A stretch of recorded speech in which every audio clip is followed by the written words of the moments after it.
plot to kill Jesus. Now it came to pass, when Jesus had finished all these sayings, that he said to his disciples, "You know that after 2 days is the Passover, and the Son of Man will be delivered up to be crucified." Then the chief priests, the scribes, and the elders of the people assembled at the palace of the high priest, who was called Caiaphas, and plotted to take Jesus by trickery and kill him. But they said, "Not during the feast, lest there be an uproar among the people." The anointing at Bethany. And when Jesus was in Bethany at the house of Simon the leper, a woman came to him having an alabaster flask of very costly, fragrant oil, and she poured it on his head as he sat at the table. But when his disciples saw it, they were indignant, saying, "Why this waste? For this fragrant oil might have been sold for much and given to the poor." But when Jesus was aware of it, he said to them, "Why do you trouble the woman? For she has done a good work for me. For you have the poor with you always, but me you do not have always. For in pouring this fragrant oil on my body, she did it for my burial. Assuredly, I say to you, wherever this gospel is preached in the whole world, what this woman has done will also be told as a memorial to her." Judas agrees to betray Jesus. Then one of the 12, called Judas Iscariot, went to the chief priests and said, "What are you willing to give me if I deliver him to you?" And they counted out to him 30 pieces of silver. So from that time he sought opportunity to betray him. Jesus celebrates Passover with his disciples. Now on the first day of the feast of the unleavened bread, the disciples came to Jesus, saying to him, "Where do you want us to prepare for you to eat the Passover?" And he said, "Go into the city to a certain man and say to him, 'The teacher says, my time is at hand. I will keep the Passover at your house with my disciples.'" So the disciple did as Jesus had directed them, and they prepared the Passover. When evening had come, he sat down with the 12. Now as they were eating, he said, "Assuredly I say to you, one of you will betray me." And they were exceedingly sorrowful, and each of them began to say to him, "Lord, is it I?" He answered and said, "He who dipped his hand with me in the dish will betray me. The Son of Man indeed goes just as it is written of him, but woe to that man by whom the Son of Man is betrayed. It would have been good for that man if he had not been born." Then Judas, who was betraying him, answered and said, "Rabbi, is it I?" He said to him, "You have said it." Jesus institutes the Lord's Supper. And as they were eating, Jesus took bread, blessed and broke it, and gave it to the disciples and said, "Take, eat, this is my body." Then he took the cup and gave thanks and gave it to them, saying, "Drink from it, all of you, for this is my blood of the new covenant, which is shed for many for the remissions of sins. But I say to you, I will not drink of this fruit of the vine from now on until that day when I drink it new with you in my Father's kingdom." And when they had sung a hymn, they went out to the Mount of Olives. Jesus predicts Peter's denial. Then Jesus said to them, "All of you will be made to stumble because of me this night. For it is written, I will strike the shepherd, and the sheep of the flock will be scattered. But after I have been raised, I will go before you to Galilee."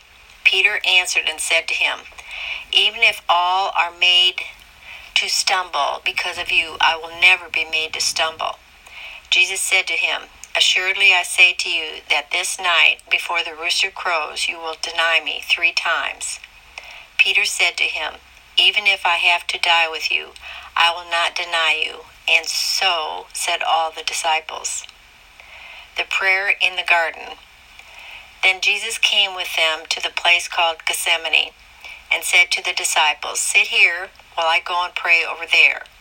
And he took with him Peter and the 2 sons of Zebedee. And he began to be sorrowful and deeply distressed. Then he said to them, My soul is exceedingly sorrowful, even to death. Stay here and watch with me.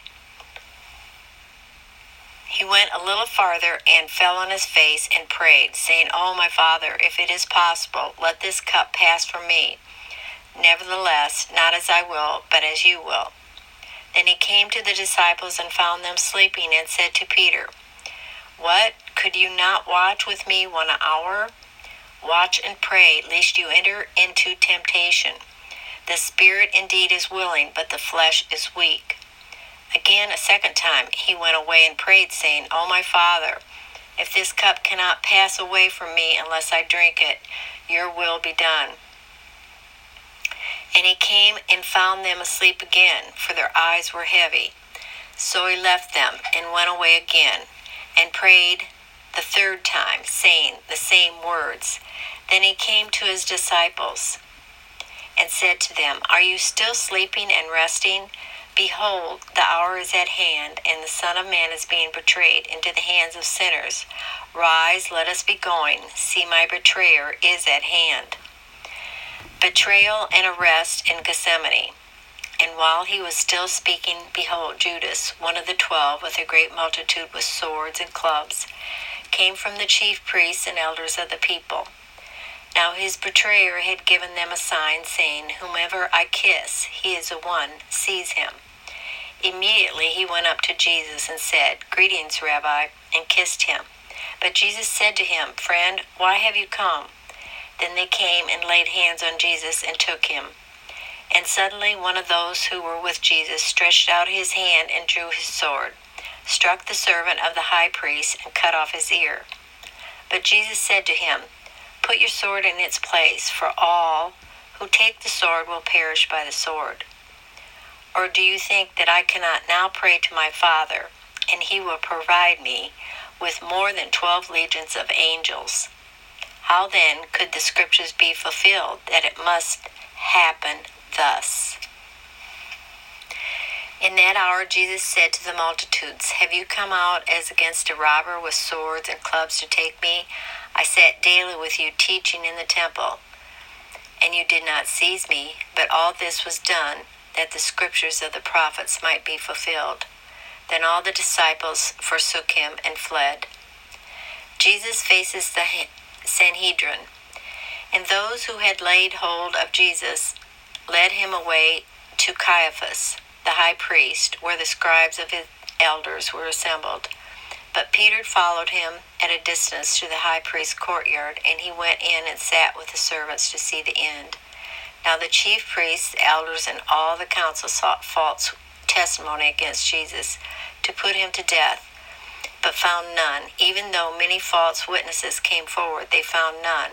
But at last 2 false witnesses came forward and said, This fellow said, I am able to destroy the temple of God and to build it in 3 days.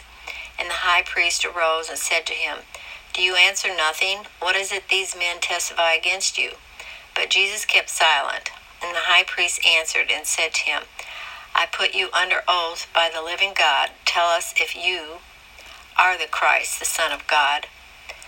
Jesus said to him, It is as you said. Nevertheless, I say to you, hereafter you will see the Son of Man sitting at the right hand of the power, and coming on the clouds of heaven. Then the high priest tore his clothes, saying, He has spoken blasphemy. What further need do we have of witnesses? Look now, you have heard his blasphemy. What do you think? They answered and said, He is deserving of death. Then they spat in his face and beat him, and others struck him with the palms of their hands, saying, Prophesy to us, Christ, who is the one who struck you? Peter denies Jesus and weeps bitterly. Now Peter sat outside in the courtyard, and a servant girl came to him, saying, You also were Jesus of Galilee.